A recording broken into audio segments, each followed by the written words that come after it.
Welcome into sports, everybody. Cade McFarland alongside Big Al Jerkins. We witnessed a stunner here on Owen Field today for the first time since 1990.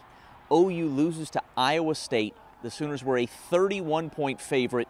It was less than a month ago that Baker Mayfield planted the flag in Columbus, Ohio. This team was on top of the world, having just beaten Ohio State, and now they've opened Big 12 play, struggling against Baylor, losing to Iowa State, and the Cyclones planted a flag here on Owen Field. Well, Iowa State hung in there in the first half, played much better in the second half, and they basically said, you got your flag plant, we have ours. Do you have any comment on that? Expected. You know, I'm sure I'll get comments of Iowa State's my dad or something like that. I mean, it's you hear it, you expect it, and it's whatever. Not worried about what they're doing. We got to go back to work.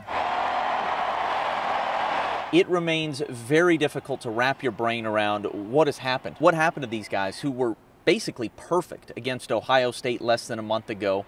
The defense could not tackle today. The offense, which has been so efficient, scored only 7 points in the second half. It just wasn't winning football. Many are wondering, should we have seen this coming because of the Baylor situation 2 weeks ago?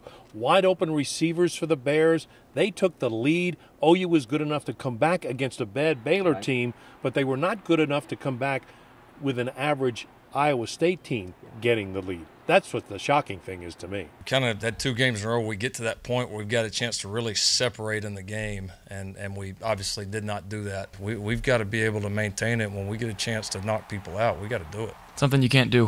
When you have a chance to bury a team, you have to take care of it. And the great teams take care of that business. You know, we should have been better than that today, and certainly it's disappointing in a lot of ways.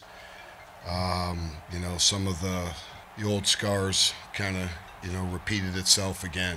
Afterwards, Lincoln Riley insisting his team's college football playoff hopes are not finished, but he also said this is not the time to start thinking about that. They did, of course, 2 years ago lose early in the year to Texas and came back to make the college football playoff. Al, next week's game against Texas, awfully big. It's not to worry about how they finish the season. It's to worry how they finish games, because the last 2 weeks they have not finished games the way they should, not the way a number 3 team in the nation should. Obviously, Texas has a win over Iowa State, played some great defense. What is OU going to do? They need to finish this game at the Cotton Bowl to stay alive for the playoff race. You know, we in that locker room know what this team can be. The fact that we're not playing like it right now is disappointing. Absolutely it is. But I told them in there that this will be the most important game of the year for us right now as far as how we respond to it. And we'll look back at the end of the year, and regardless of what we do, I think we'll be able to point back to this moment right here and say that's the moment where we turned it around. So next week, for the first time, we'll have Lincoln Riley versus Tom Herman, 2:30 kickoff in the Cotton Bowl. We're coming back with Tulsa football and a rough afternoon in New Orleans. Rough morning as well after this.